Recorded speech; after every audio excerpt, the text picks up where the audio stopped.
Hello everybody, this is Monty with Flowers by the Bunch. Today we're going to make an arrangement. It's a small arrangement, but it's for a church. So they like to put this arrangement underneath a cross. So they don't want it too tall. It's more of a centerpiece style arrangement versus a tall upright church arrangement that you normally see.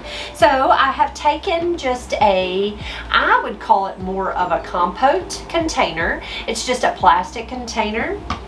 We actually order these from a company called Floral, and they're fairly inexpensive.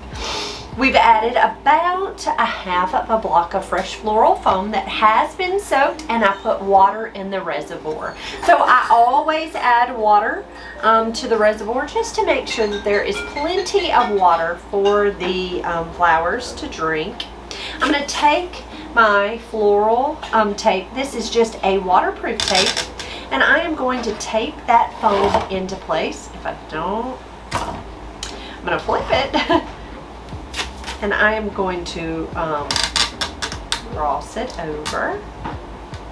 I always like to make sure that the foam and the mechanics are well put together. The first thing I'm going to add to this arrangement is foliage. So I have some lemon leaf salal that I'm going to use as our foliage today. So I'm going to take my floral knife. This is just a little paring knife that folds, which is wonderful. I picked it up we ordered it on Amazon, which I love. It is a wonderful floral knife. So I'm taking my lemon leaf, and I am cutting those stems and just tucking them right into the foam. Now I want that greenery to kind of hang over the edge so that it covers up that tape. And really, you can use any type of foliage. It doesn't have to be store-bought foliage. You can certainly cut your foliage out of the yard when making an arrangement similar to this. You don't have to feel like when you go and purchase flowers, you have to purchase greenery too. You can certainly go out and cut it. And honestly, I think that's a fun part of floral design, is to go and forage for foliages and flowers and pods, all the things, because it makes it so much more fun to me. It's not something I'm able to do often, but I do enjoy it when I'm able to do that. All right, so I added some foliage. I do still have some room on top of the foam that I can add more foliage, but I thought we'd add our flowers first, and then we would add more foliage if I need to.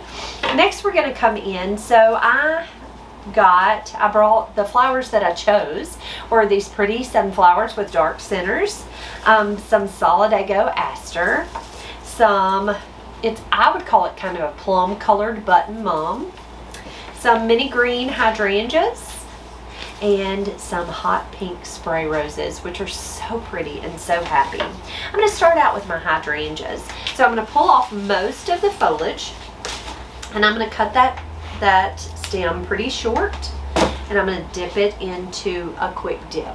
A quick dip is a hydrating solution that it's just a liquid solution that we use here at the flower shop. If you don't have quick dip, pickling alum works perfectly, so use alum if you would prefer.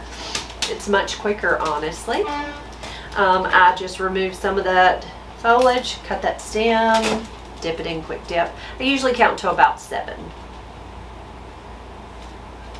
Now this is going to be a front facing arrangement. So you're going to see me put all the flowers kind of on the front of this arrangement. Next, I'm going to come in with my Solidago, and I'm going to use it as kind of a line flower. There's a couple of bad spots in that Solidago, so I just pop those out. And I'm just breaking those stems. You can absolutely cut them, but I'm just popping them.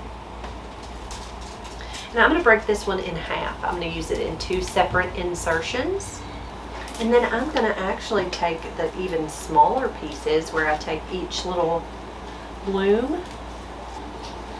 All right. Okay, so there's our hydrangeas. Next we're going to come in with our sunflowers. So these are our focal flowers.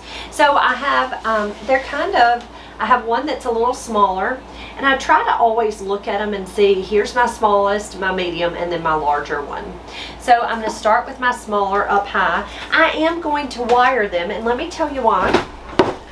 He's a little loose, and I feel like if I wire him, it's going to keep his head kind of, it'll cause his stem to be a little more firm. So I'm just taking some florist wire, and I'm going to press it into the back of that flower. And I'm just twisting that right around that stem. I'm going to cut my stem at an angle. I'm going to turn my arrangement around and kind of figure out where I want it. Just pressed him right into that floral foam. Okay? I'm going to take my second stem, and I'm thinking right about here for my second bloom. He's a little more firm, but I am going to go ahead and wire him also. Tuck him there. And then my larger bloom, I'm going to go right about there with him. And he is really firm, so I'm not going to worry about wiring him. Okay, so there's our sunflowers kind of coming in a diagonal there. Next we're going to come in with our button mums. Now the wonderful part about button mums is sometimes they have longer stems, so you can break off the individual blooms and just kind of tuck them here and there.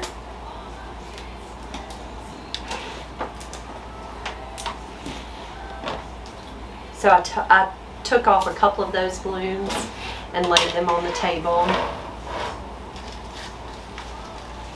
I'm going to tuck my cluster of blooms kind of right down here to give us a little more weight down at the bottom. And then my smaller blooms I'm just tucking in.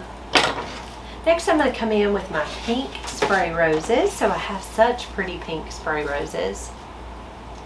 Now I am going to take any of them that have longer stems, I'm going to pull those off and tuck them here and there. And then my shorter stems I just left on in the cluster there. It put a little thorn in my finger. Sorry. Didn't mean to throw it across the table. And that one little shorter bloom I'm just tucking right down there at the bottom. Next, to finish it off, I am going to add a little bit of foliage on the back side, and then I'm going to grab some eucalyptus to give us a little bit of movement. So there's an empty spot right there where I didn't have enough foliage, and I always like to take my foliage and cover up any of those mechanics. I just think it's important that you have a finished arrangement. You do not want to send an arrangement out of your shop or even give it as a gift with it not being completely finished. It's always important to finish that off.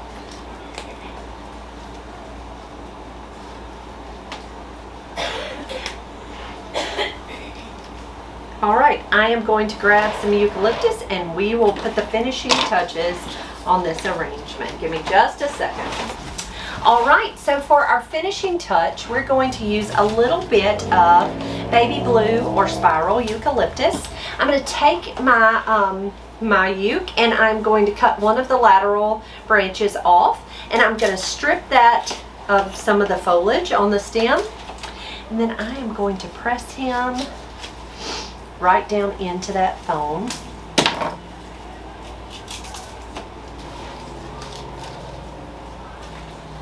Now, I love the smell of baby blue euc. I just think it smells so pretty.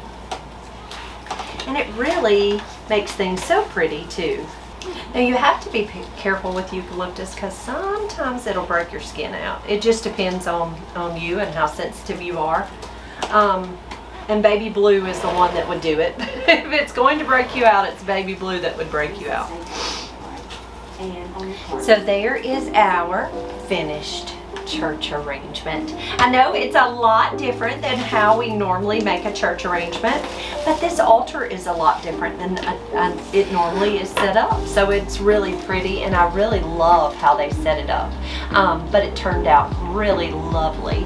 Again, the flowers that we used included, for foliage, I used lemon leaf salal and a little bit of spiral eucalyptus. We use sunflowers, pink spray roses, purple or plum mums, and then mini green hydrangeas with a little bit of solidago. Thanks guys, I hope that you have a wonderful day. If you have questions about how we do things here at Flowers by the Bunch, you can always ask. We love questions, so please ask. If you have not already subscribed to our channel, please hit that subscribe button down below, and if you'll hit that bell, it'll give you notifications for when we have a new video. Thanks guys, see you soon.